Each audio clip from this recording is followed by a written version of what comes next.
Ram Kaluahine enjoyed feeling the wind rush through his thick black hair as he drove his small American convertible on the two-lane highway that would take him and his wife to the southernmost part of his home island, Ka'atani.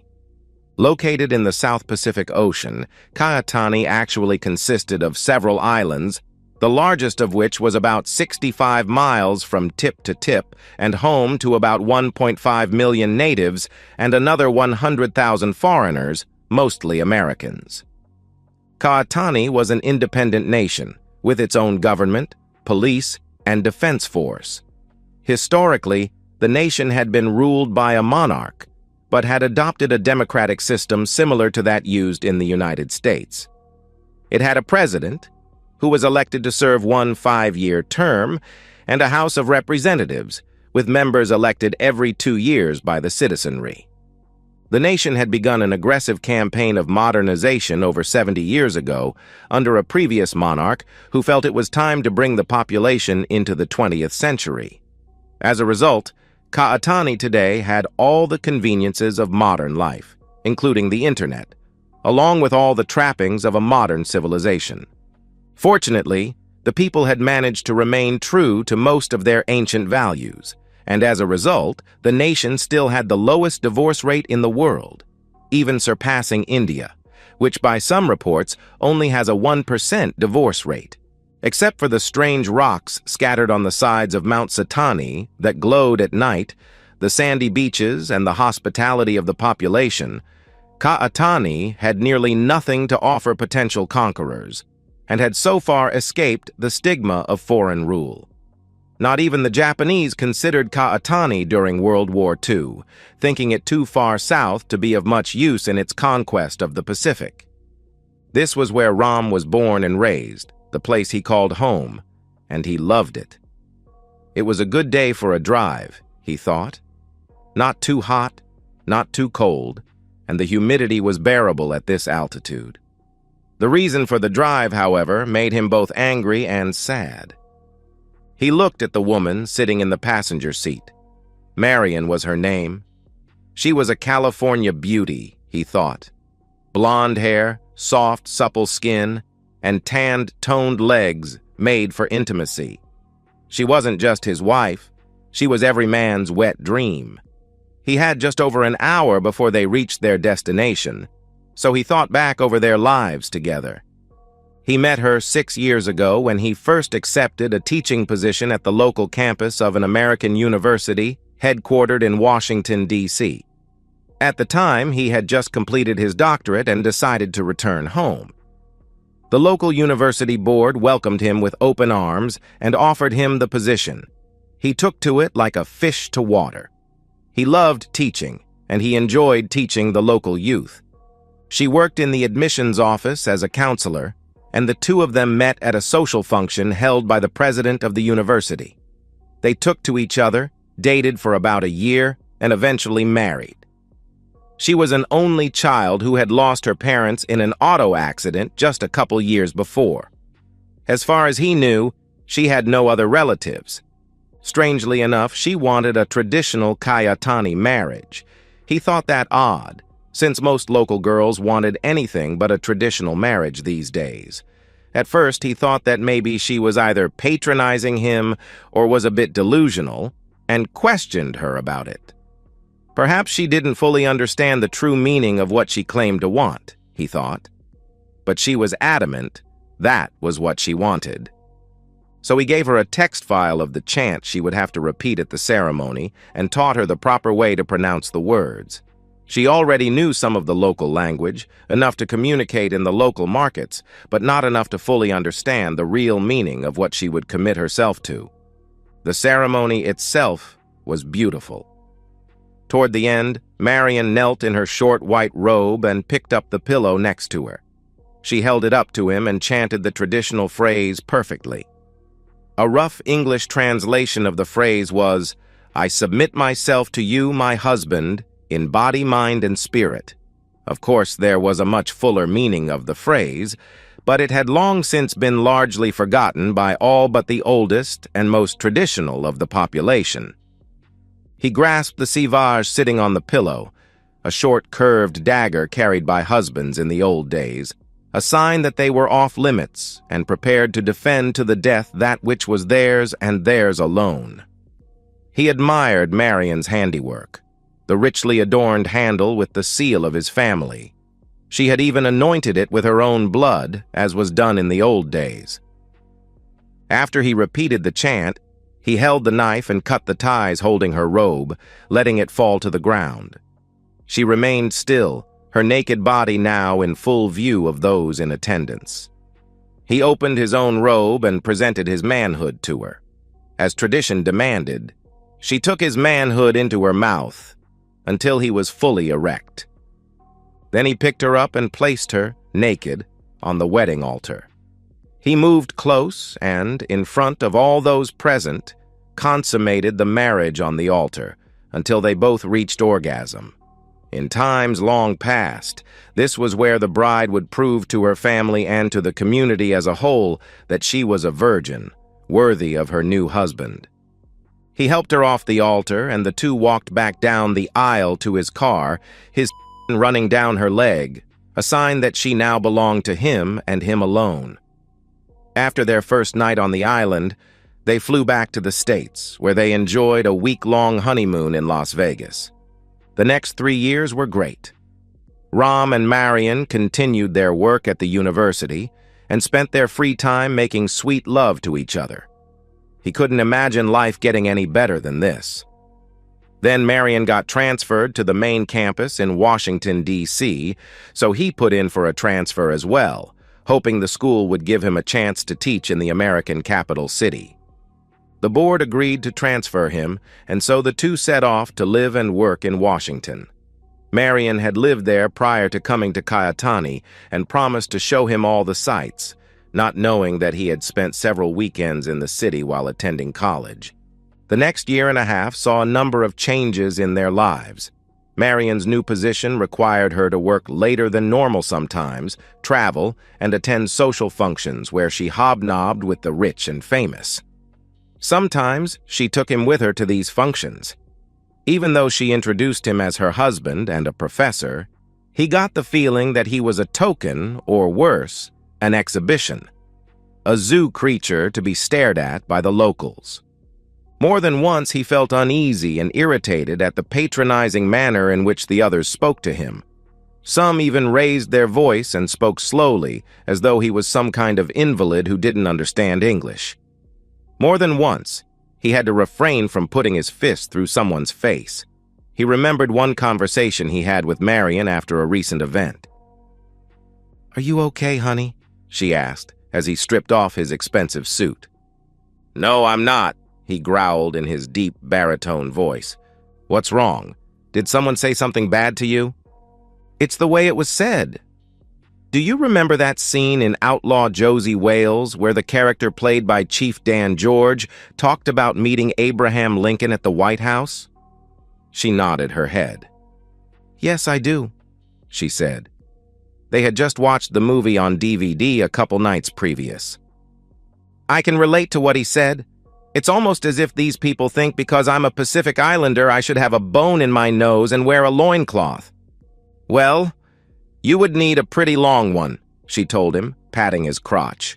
He chuckled at that. "Do they not realize I graduated at the top of my class at Harvard? Do they not know how I worked to put myself through college so I wouldn't be a burden or have to carry a heavy load of debt?" "I don't think so," she said quietly. "Well, I don't like these people you have to kowtow to, and I sure as hell don't like being displayed like some kind of zoo specimen.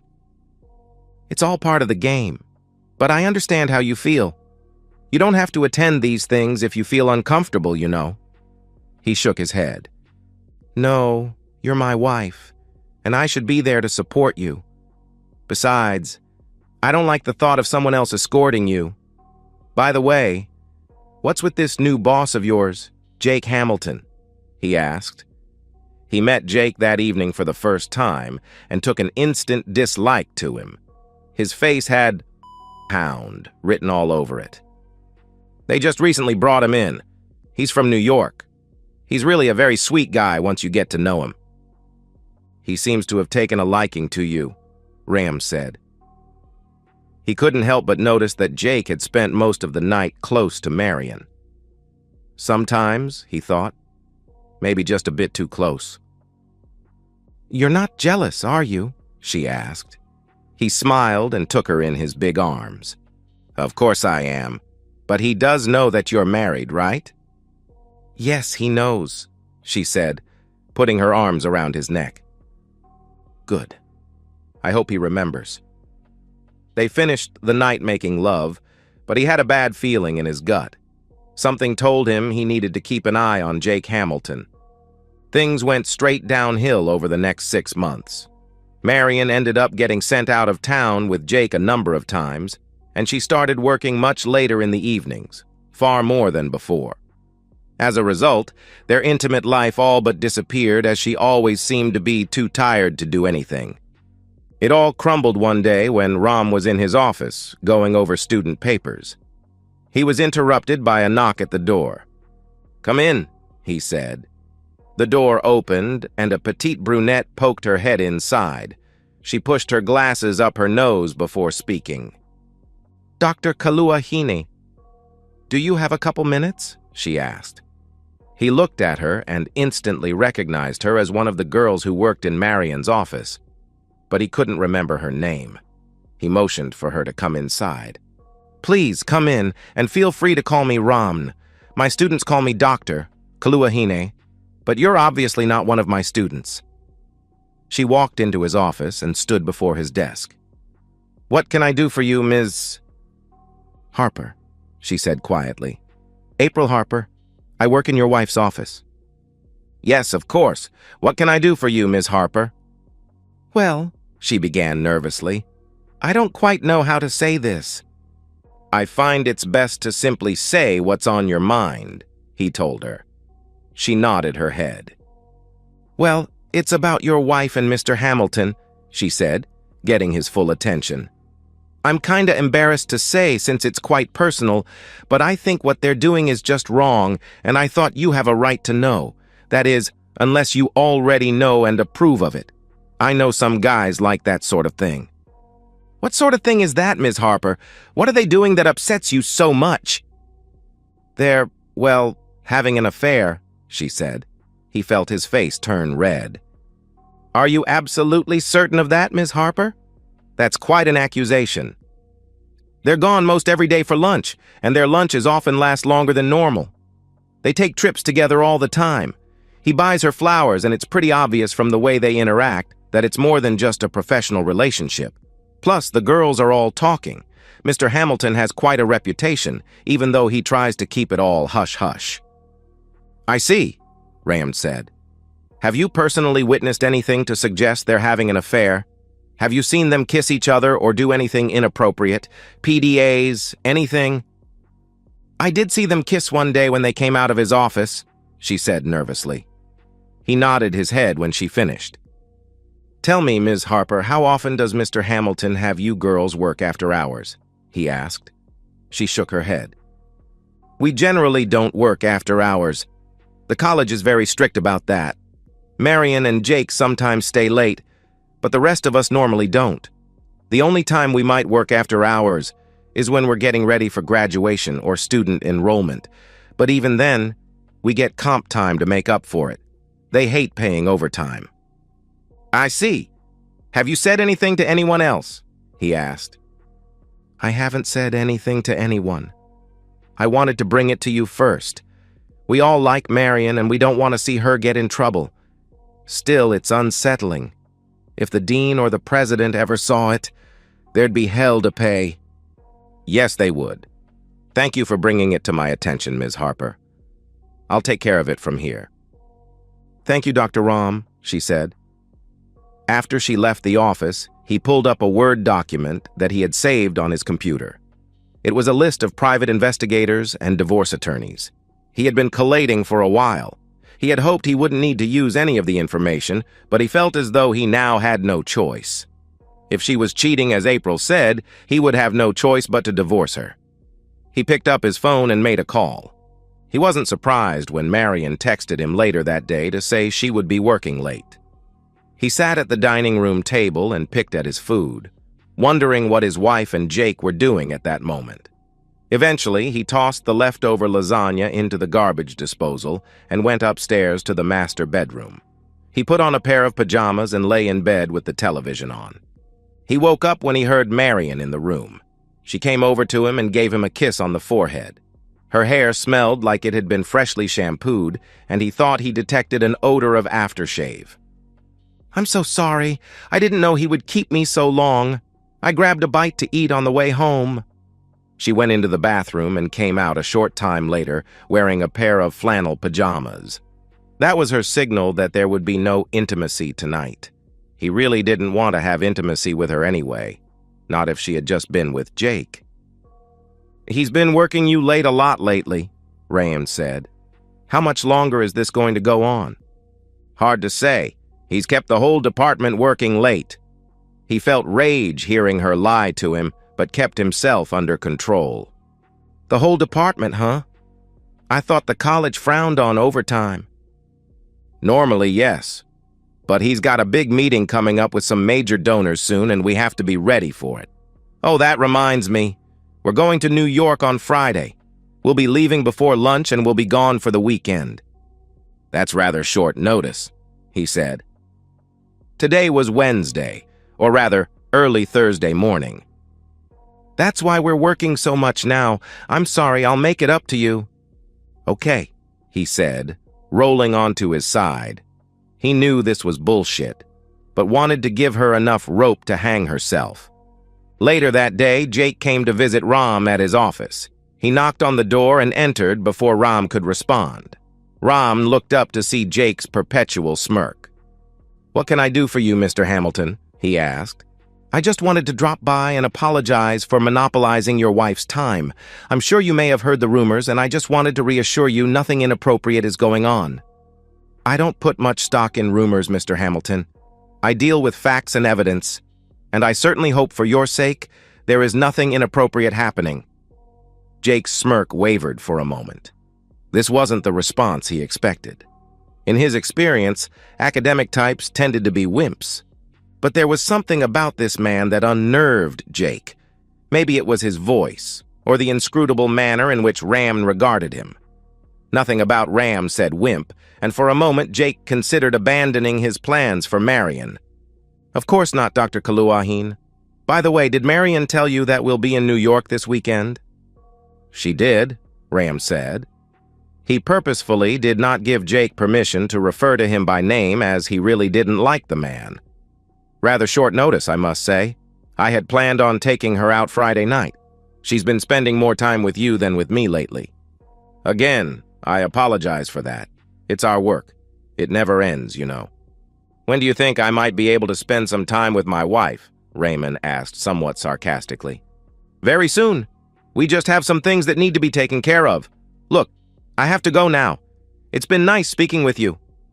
Ram said nothing as he watched Jake slither out of the office. After Jake left, he picked up his phone and made another call. He got a text from his wife that afternoon that she had to work late again to prepare for the weekend meeting. He wasn't surprised, and the email he received on his personal account didn't surprise him either. He went home, stopping for dinner on the way. He had had enough of lies and leftovers. At about 8 p.m., he called Marion on her office number, but the call went to voicemail. He left a message and called Jake's office number. He got the same response, but he didn't leave a message. He read and reread the message he had gotten earlier that day and looked at the photos that were attached. He was still at his computer when Marion came back late that night. "Are you still up?" she asked, a concerned look on her face. "Did you eat anything?" "I stopped for dinner on the way home. I'm tired of leftovers." "I'm sorry. We were going over everything one last time for the meeting." "So you were at your office?" he asked. "Well, yes. Where else would I be?" "You tell me. I called your office at 8 but got no answer. I also called Jake's office." "We were in the conference room and didn't hear the phone ring," she said. He knew the layout of her office and knew that was bullshit. Even if that were the case, she should have seen the message light indicating that someone had called. "Did you not see that I had left a message?" he asked. "I didn't even look, Ram. I'm sorry. By the way, Jake said you were a bit rude to him earlier today. And what's this about a Friday night date? You never mentioned anything about that to me." "It was supposed to be a surprise. I guess it doesn't matter now." "Of course it matters, Ram," she said. "No, it doesn't. I have to go to bed now, Marion. Good night." He trudged up the stairs to the master bedroom, wondering how much longer the deception would last before he ended it. He said nothing as she slid under the covers and tried to cuddle up to him. "I love you, Ram," she whispered into his ear. He grunted in response. "I love you too, Marion," he said quietly, a hint of sadness in his voice. She took the hint and rolled away from him. He could hear quiet sobs from her side of the bed, but shut them out of his mind. The next morning, he cornered her before he left. "Can you at least let me know where you're staying and keep in touch with me over the weekend?" he asked. "Of course," she said. She wrote down the name of her hotel and the room number, then handed it to him. "Thank you," he said, folding the paper and placing it in his pocket. "Have a safe trip." He turned to walk out the door, but Marion intercepted him. "Ram, what's the matter?" she asked. "You've not been yourself lately. Have I done something to make you angry with me?" He almost laughed out loud. "I think you know the answer to that," he told her. Her face paled as he continued out the door, not giving her a kiss goodbye. "I love you, Ram," she said as he got in his car. "So you've said," he replied before he started his car and drove to work.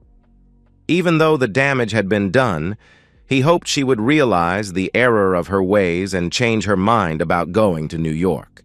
He already knew from the investigator's report the meeting was a farce cooked up by Jake to get the two of them alone for a weekend. Unfortunately, however, she and Jake left for the airport at lunch, and he didn't hear from her until later when she arrived at the hotel. He didn't hear from her for the rest of the weekend, but he did hear from the investigator, who kept him updated on what the two lovers were doing.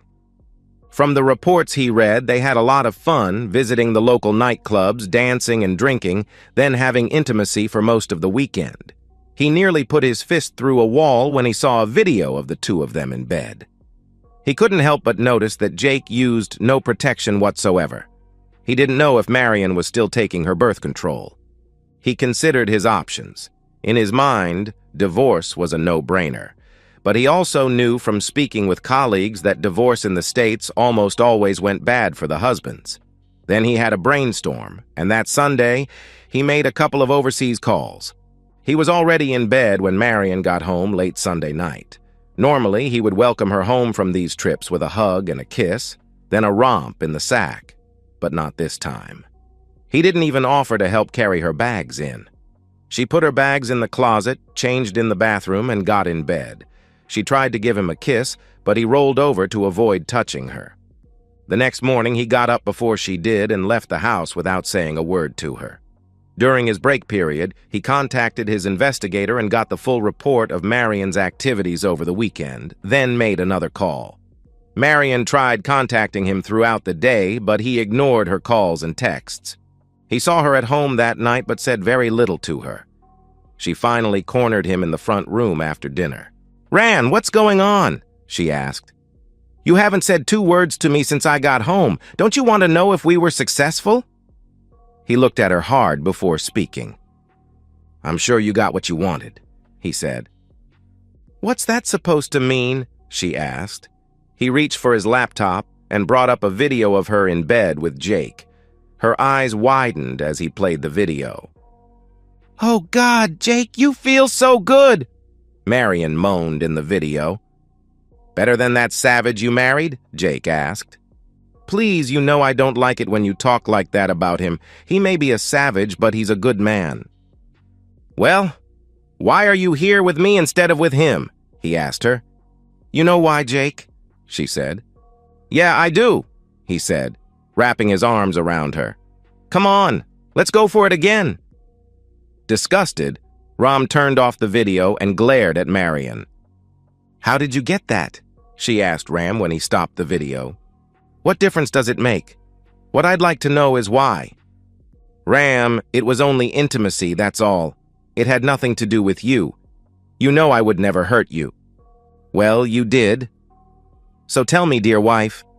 I noticed he didn't bother to use protection. Were you planning to get pregnant with his child and try to pass it off as mine?" "I never thought of that," she said. "Were you not concerned about what diseases you might get from him?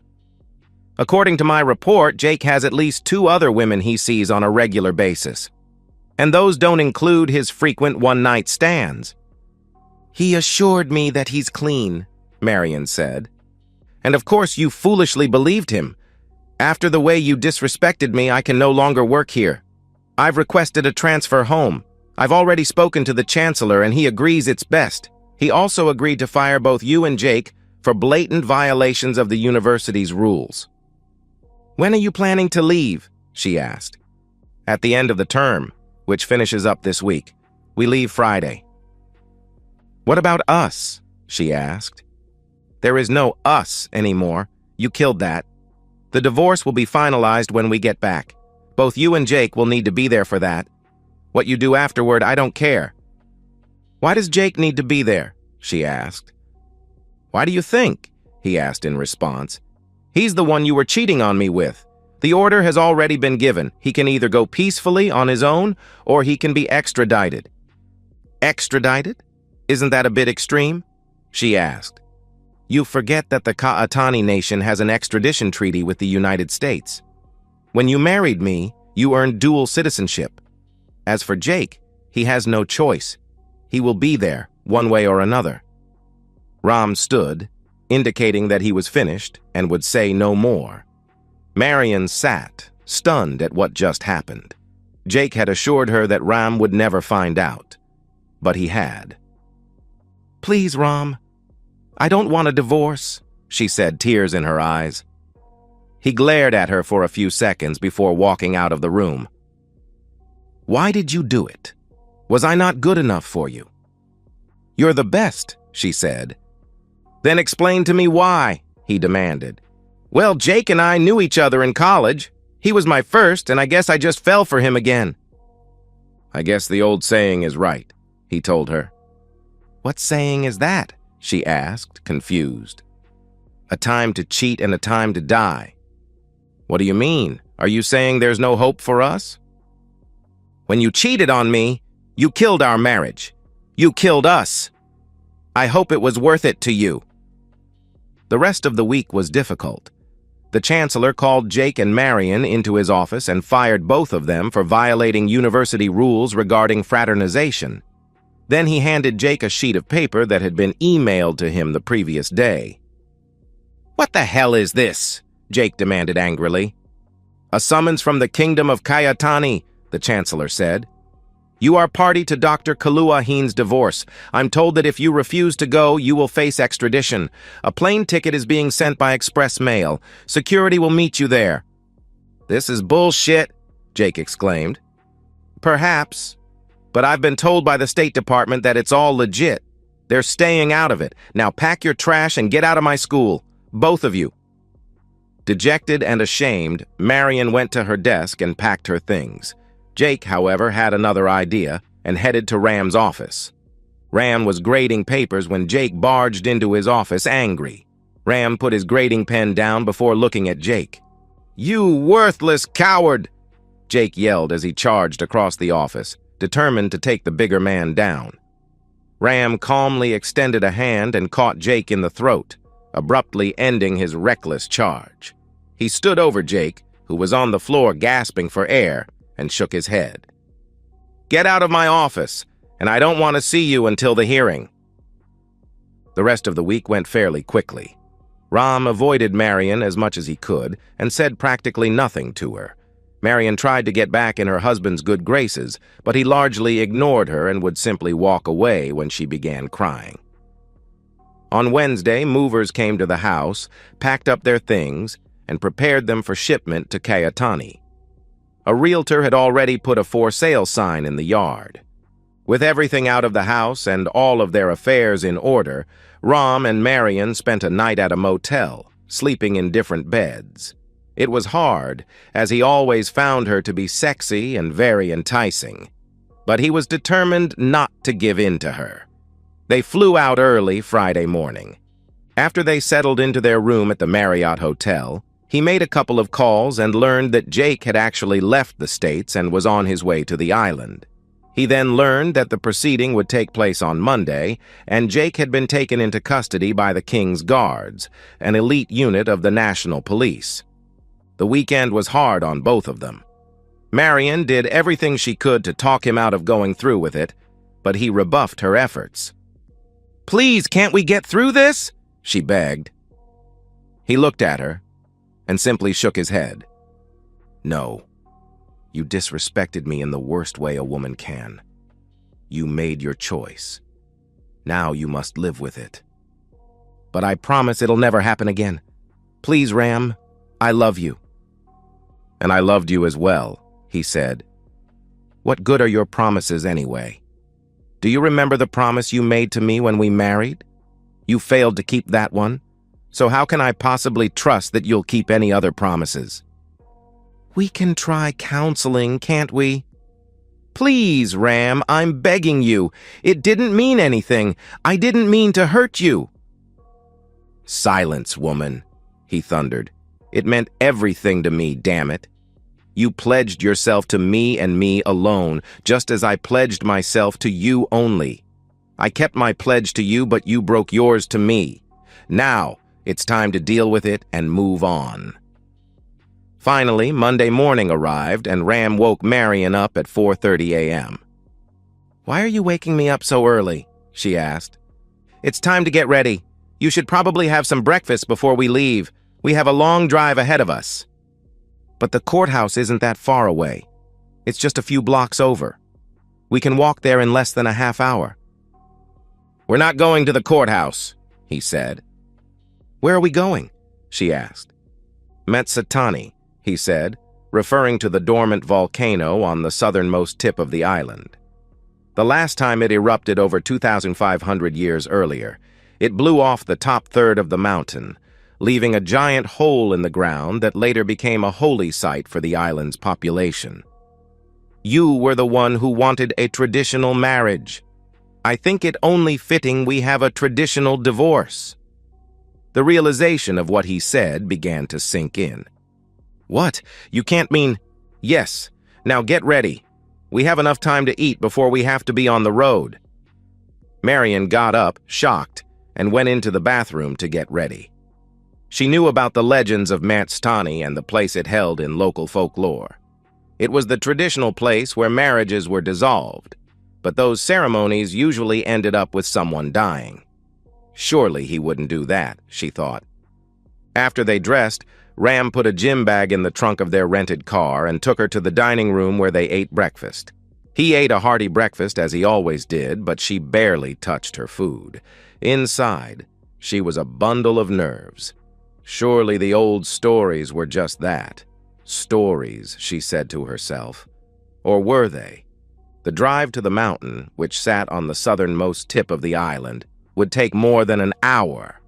She sat in the passenger seat, looking out the window while feeling like a condemned criminal being taken to the gallows.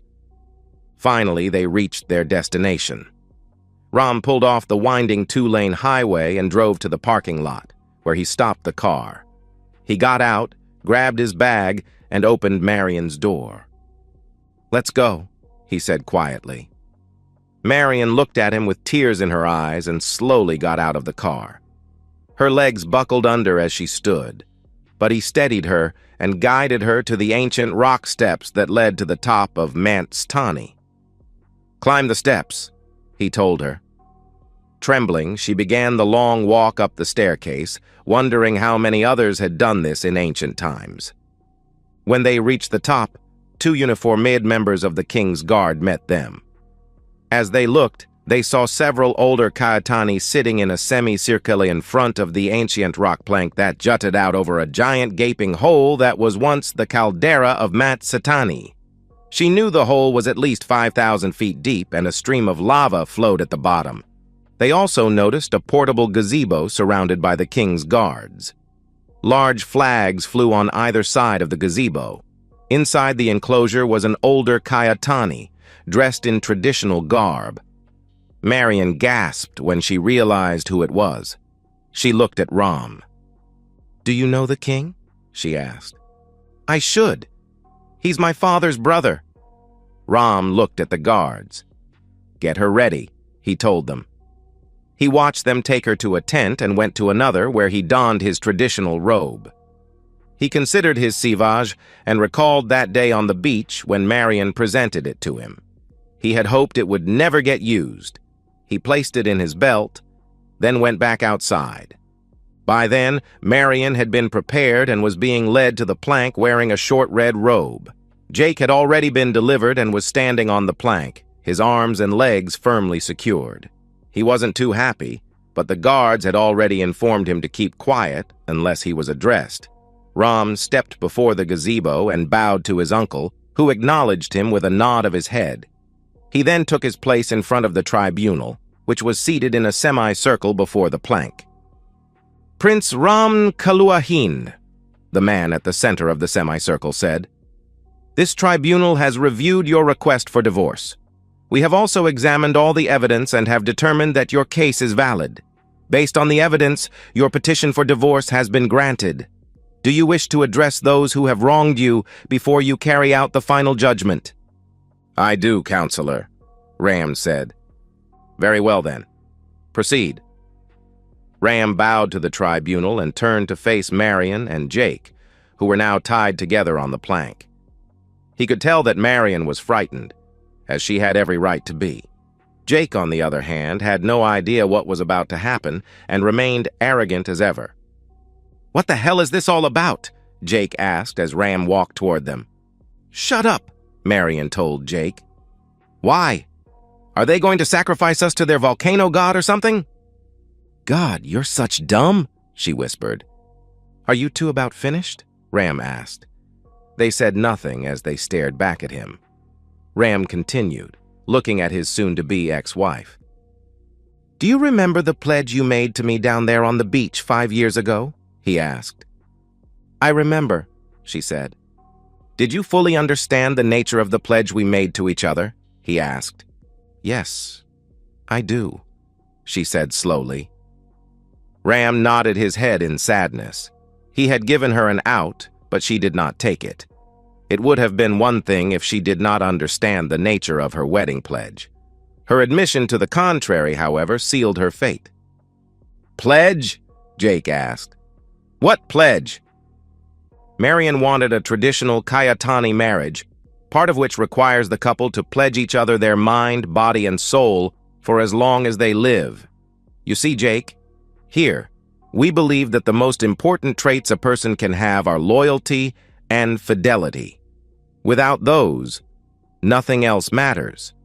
In the old days, when a Ka'atani couple married, they pledged those things to each other in front of witnesses, with full understanding that the cost of betrayal would be their very lives. He pulled the sharp, curved knife from his belt.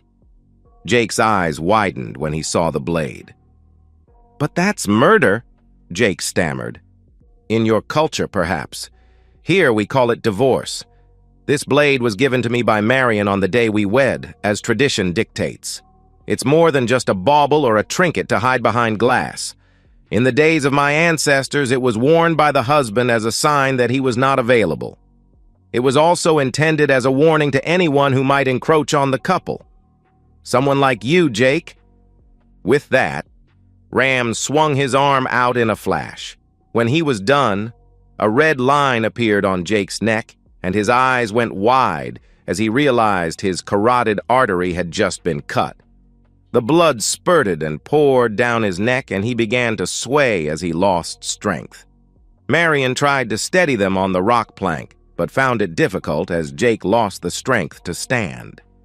Suddenly, a strong gust of wind blew over them, causing Marion and Jake to fall into the abyss below. Ram closed his eyes for a moment in an effort to keep from sobbing. He opened his eyes and tossed the blade into the large hole, then pulled off his wedding band and tossed it after the knife. He heard a gavel pound behind him, and the chief of the tribunal spoke. "This divorce is final," he said. Ram stared straight ahead as the tribunal gathered their things and left. He felt a hand on his shoulder and turned to see his uncle standing beside him. "You loved her," his uncle said. "I did," Ram replied. "You even gave her a way out, but she didn't take it. In the end, she did the honorable thing." "I suppose so," Ram said. "I know this was the hardest thing you've ever had to do, my son," the king said. "Trust me, when you get into my position, it doesn't get any easier." "You will outlive me, uncle," Ram said. The older man chuckled. "Hardly. At any rate, your honor has been restored. Now it is time to mourn what has been lost and move ahead. By the way, Sika is anxiously awaiting a call from you. She still loves you, and she's managed to keep the hounds at bay." "After all these years?" Ram asked. "Yes," the king said. He pulled out a card and handed it to Ram. "She would be a good wife to you and a good queen when the time comes. And I must admit, I've always fancied having a real doctor in the family." The last time Ram had spoken to her, she was in the States working on her medical degree and was going through her residency. "Now please call the girl and give her your number, and let her know I'm not your answering service," the king said with a smile. Ram laughed at that. "Thank you, uncle. I'll do that." The older man smiled and patted him on the shoulder before leaving. Ram went to his tent and changed out of the robe he had worn. He sat for a minute and thought about Marion. He wiped the tears from his eyes and went down the steps to his car. After he got in the car, he pulled out his phone and saw he had good service. He dialed the number his uncle had given him. "Cha," said a sweet female voice after the first ring. He thought back to his younger years and recalled the sweet, curvy, dark-haired woman he was so attracted to before he met Marion. "Cha," he said in response, "the divorce is final." "Good. Now please come home to the one who loved you first, Ram. I've missed you so much." "I'm on my way," he said. Perhaps there really is something special about one's first love, he thought. And that's the end of today's story. If you enjoyed it, please give this video a thumbs up and drop a comment below. Your support helps the algorithm push my content further. If you're new to the channel, don't forget to hit that subscribe button. It really helps me keep creating more stories for you. Thanks for watching, and I'll see you in the next one.